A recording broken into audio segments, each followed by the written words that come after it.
चमक उठी सन 57 में, वह तलवार पुरानी थी, बुंदेले हर बोलों के मुँह हमने सुनी कहानी थी।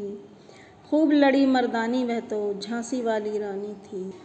तो आज साथियों हम जानेंगे झांसी की रानी लक्ष्मीबाई के बारे में। आप सभी ने उनका नाम सुन रखा होगा। 1857 के जो स्वतंत्रता संग्राम था उनमें उनका नाम अग्रणी रूप से लिया जाता है। सबसे पहले उनका नाम लिया जाता है। प्रथम स्वतंत्रता संग्राम के बलिदानियों में जिन प्रमुख सेनानियों के नाम गिने जाते हैं उनमें रानी लक्ष्मीबाई का नाम सबसे पहले आता है। वह मोरोपंत व भगीरथी बाई की पुत्री थी। मोरोपंत सतारा जिले के वाई गांव में चीमाजी आपा के यहाँ नौकरी करते थे। चीमाजी आपा पूना के पेशवा बाजीराव के भाई थे। सन 1818 में जब अंग्रेज़ों ने पूना पर कब्जा किया तब बाजीराव पेशवा कानपुर के पास बिठूर आ गए और चीमाजी आपा के साथ मोरोपंत काशी आ गए। यहीं पर 19 नवंबर 1835 को लक्ष्मीबाई का जन्म हुआ। इनका बचपन का नाम मणिकर्णिका था और इनको प्यार से मनु कहा जाता था। चीमाजी आपा के देहांत के बाद मोरोपंत बाजीराव पेशवा के यहाँ बिठूर चले गए। बाजीराव के दत्तक नाना साहब धोंदोपंत ने अजीमुल्ला खान के साथ मिलकर स्वतंत्रता संग्राम की योजना को अंतिम रूप दे दिया। नाना साहब के साथ मनु ने बचपन में ही शस्त्र विद्या व घुड़सवारी का प्रशिक्षण ले लिया था। बाजीराव उन्हें प्रेम से छबीली कहकर बुलाते थे। बाजीराव के प्रयत्न से ही केवल 8 वर्ष की उम्र में मनु का विवाह झांसी के राजा गंगाधर राव नेवालकर से हो गया। विवाह के बाद उनका नाम लक्ष्मीबाई रखा गया। गंगाधर राव के पूर्वजों को झांसी का राज्य महाराजा छत्रसाल की ओर से उपहार के रूप में मिला था।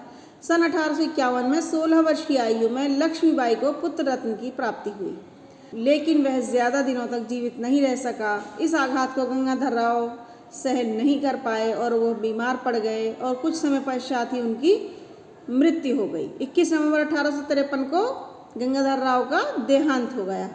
अंग्रेज इसी ताक में बैठे थे कि किस तरह भारतीय राज्यों पर कब्जा किया जाए। इन्होंने उत्तराधिकारी के रूप में उनके दत्तक पुत्र को स्वीकार नहीं किया। दत्तक पुत्र जिनके संतान यानी कि जिनके पुत्र नहीं हुआ करते थे वो राजा अपने किसी सगे संबंधियों के बेटे को गोद ले लिया करते थे, उसको दत्तक पुत्र कहा जाता था या कहा जाता है। इस तरह 7 मार्च 1857 को झांसी अंग्रेजी हुकूमत में शामिल कर ली गई। शासन व्यवस्था के लिए अंग्रेज प्रतिनिधि एलिस को नियुक्त किया गया। उस समय वायसराय डलहौजी ने रानी लक्ष्मीबाई के लिए 5000 रुपये मासिक पेंशन बहाल की और किला भी उनसे खाली करवा लिया। आर्थिक बोझ से दबाकर रानी लक्ष्मीबाई को अपमानित करने का उन्होंने कोई मौका नहीं छोड़ा। विधवा के लिए किए जाने वाले पारंपरिक केशवपन संस्कार के लिए काशी जाने की उन्होंने उनको इजाज़त तक नहीं दी। दामोदर राव के यज्ञोपवीत संस्कार के लिए जमा 10 लाख रुपयों में से बड़ी मुश्किल से 1 लाख रुपये दिए, वो भी किसी व्यापारी की जमानत पर। अंग्रेज़ों के अन्याय, अत्याचार व जुल्म का बदला लेने के लिए रानी लक्ष्मीबाई युद्ध की तैयारियों में जुट गई। उन्होंने स्त्री सैनिकों की संख्या में वृद्धि की। स्त्री गुप्तचरों की टोली बनाई जिस पर अंग्रेज छावनियों से गुप्तचर समाचार लाने की जिम्मेदारी थी। तात्या टोपे ने संपूर्ण भारत में क्रांति की योजनाओं से उनको अवगत कराया कि सारे भारत में कहाँ पर क्रांति की योजनाएं चल रही हैं। तात्या टोपे ने रानी लक्ष्मीबाई को इन सब की जानकारी दी। रानी इसके लिए पहले से ही तैयार थी। 31 मई 1857 का दिन स्वतंत्रता संग्राम के लिए तय किया गया, परंतु निर्धारित समय से पहले ही 6 मई को बैरकपुर की छावनी में विद्रोह की आग भड़क उठी। मई महीने में पूरे उत्तरी भारत में क्रांति की ज्वाला भड़क चुकी थी, किंतु झांसी में क्रांति की शुरुआत 5 जून को हुई। कुछ सैनिक ईस्ट इंडिया कंपनी के स्टार फोर्ट नाम के छोटे से किले में घुस गए और किले को लूट लिया। झांसी में विद्रोहियों ने अंग्रेज अधिकारियों के बंगले फूंक डाले। अंग्रेज अपनी सुरक्षा के लिए रानी के पास आए। इन्होंने अपनी स्त्रियों और बच्चों को रानी के महल में रखा। महल भी जब असुरक्षित लगने लगा तो इन्होंने झांसी के किले में शरण ली। किले पर जब विद्रोहियों का आक्रमण होने लगा तब अंग्रेज़ों के कुटुंबी बहुत घबरा गए। परिवार के जो सदस्य थे वो बहुत घबरा गए। भूख व प्यास से तड़पते हुए उन अंग्रेज़ों के लिए रानी ने किले की गुप्त सुरंग से 2 मन रोटियां भिजवाई। यानी कि उनका दिल देखिए कितनी उदार हृदय थी। वो नहीं चाहती थी कि उनके जो परिवार के लोग हैं वो भूखे मरें। रानी चाहती थी कि विद्रोही भी नाराज़ न हो और अंग्रेज़ भी भूखे न रहें। अंग्रेज़ों के अत्याचार को सहन करते हुए उन्हीं पर हमदर्दी दिखाना, इस प्रकार की मानवीय उदारता का अन्य उदाहरण मिलना कठिन है। किले की लड़ाई में अंग्रेज़ अधिकारी गार्डन की मृत्यु हो गई। रानी की तरफ से रिसालदार काले खां ने किला जीत लिया। रानी के सैनिकों ने सरकारी खजाना लूट लिया और कैदियों को छोड़ दिया। सैनिक सुदृढ़ किया। उनके शासनकाल में धार्मिक व सांस्कृतिक कार्यक्रमों की चहल पहल रहती थी। रानी इस बात को जानती थी कि अंग्रेज ज़्यादा समय तक चुप नहीं बैठेंगे, इसलिए उनका ज़्यादा ध्यान सैन्य संगठन को मजबूत बनाने में लगा रहता था। उनकी सेना में 10,000 बुंदेले, अफगान और असंतुष्ट अंग्रेज सैनिक थे। 400 घुड़सवारों से सेना सुसज्जित थी। उनके सेनापति जवाहर सिंह बुंदेला थे। उन्होंने गोलंदाज गुलाम गौस के निर्देशन में तोप खाना तैयार करवा लिया था। दुर्गा दल नाम से एक स्त्री सैन्य दल भी संगठित था। इस दुर्गा दल की प्रमुख झलकारी बाई नामक वीरांगना थी। झलकारी बाई लक्ष्मीबाई, महारानी लक्ष्मीबाई की सहेली थी। इस दल में कुछ महिलाओं को तोप चलाने का विशेष प्रशिक्षण भी दिया गया था। रानी ने आसपास की रियासतों से पत्र व्यवहार कर उन्हें स्वतंत्रता संग्राम के लिए राजी कर लिया था। वाणपुर के उन्होंने ह्यूरोज और बिटलाक को भारी फौज देकर झांसी भेजा। ह्यूरोज विद्रोहियों को हराते हुए झांसी पहुंच गया। रायगढ़, चंदेरी, सागर, वाणपुर आदि को जीतते हुए 23 मार्च 1858 को उसने झांसी को घेर लिया। दोनों तरफ से तोपें गरजने लगी। 10 दिनों तक घमासान युद्ध होता रहा। लक्ष्मीबाई की वीरता और निपुणता से अंग्रेज भौचक्के रह गए। इधर तात्या टोपे कालपी से सैन्य बल लेकर रानी की सहायता के लिए कूच कर चुके थे, लेकिन रानी के ही कुछ भ्रष्ट व धोखेबाज सरदारों के विश्वासघात के कारण ह्यूरोज को इसकी भनक लग गई। अंग्रेजों ने दोनों सेनाओं को मिलने नहीं दिया और रास्ते में तात्या टोपे की सेना पर आक्रमण कर दिया। नतीजा ये हुआ कि तात्या टोपे की मदद रानी को मिल ना सकी। किले के चारों प्रवेश द्वारों पर कुशल तोपचियों की नियुक्ति की गई थी। रसद व गोला बारूद की संपूर्ण व्यवस्था थी। रात को स्त्रियां तोपें दागती थीं। खुद रानी घूम घूम कर युद्ध का निरीक्षण व संचालन करती थी। अंग्रेज़ों को किले में प्रवेश करने का कोई मार्ग नहीं मिला। कोई रास्ता उनको दिखाई नहीं दिया किले में किस तरह से वो प्रवेश करें। अंग्रेज़ों ने ओरछा प्रवेश द्वार पर नियुक्त दुल्हाजू को पीर बख्श के हाथों रिश्वत देकर अपनी ओर मिला लिया। दुल्हाजू अंग्रेज़ों के लिए ओरछा प्रवेश द्वार खोलने की फिराक में था। उस समय उन्नाव प्रवेश द्वार पर पूरण सिंह तैनात था। पूरण सिंह लक्ष्मीबाई की चहेती सहेली झलकारी बाई का पति था। सागर सिंह खांडेराव प्रवेश द्वार पर अंग्रेज़ों से लोहा ले रहा था, परंतु दुल्हाजू हवा में ही गोलीबारी कर रहा था। शत्रु की सेना ओरछा प्रवेश द्वार की ओर चली आ रही थी।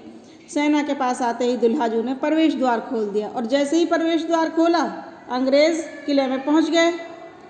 किले में चारों ओर हाहाकार मच गया। पूरण सिंह वीर गति को प्राप्त हो गए, परंतु अपने पति की मृत्यु पर शोक न करते हुए झलकारी बाई ने दत्तक पुत्र दामोदर राव के साथ लक्ष्मीबाई को सामान्य वेश में एक दरवाजे से बाहर निकाला और स्वयं रानी का वेश धारण कर अंग्रेज़ों का सामना करने लगी।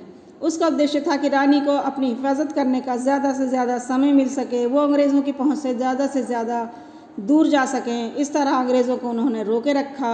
घमासान युद्ध हुआ। झलकारी के रणकौशल के सामने अंग्रेज़ों के हौसले पस्त हो गए। दुर्गा दल ने अंग्रेज़ों की सेना को तहस नहस कर दिया। रानी लक्ष्मीबाई का खौफ ह्यूरोज पर मंडरा रहा था। वह फिर से दुल्हाजू की ओर भागा। दुल्हाजू ने ह्यूरोज को इस बात की जानकारी दी कि ये लक्ष्मीबाई नहीं है, ये कोई और हैं। अब अंग्रेज़ों ने रानी लक्ष्मीबाई का पीछा करना शुरू कर दिया। अंग्रेज़ सैनिकों ने झांसी में 15,000 लोगों को मार गिराया, करोड़ों की संपत्ति लूट ली, गांव नगरों को जला डाला, पुस्तकालयों को नष्ट कर दिया। 7 दिनों तक लूटमार करने के बाद कीमती सामानों की नीलामी कर दी। युद्ध व लूटमार में मारे गए लोगों के शवों को जलाने के लिए लकड़ियां भी नहीं बची थीं। 17 दिनों तक चलने वाले इस युद्ध ने झांसी को पूरी तरह तबाह कर दिया था।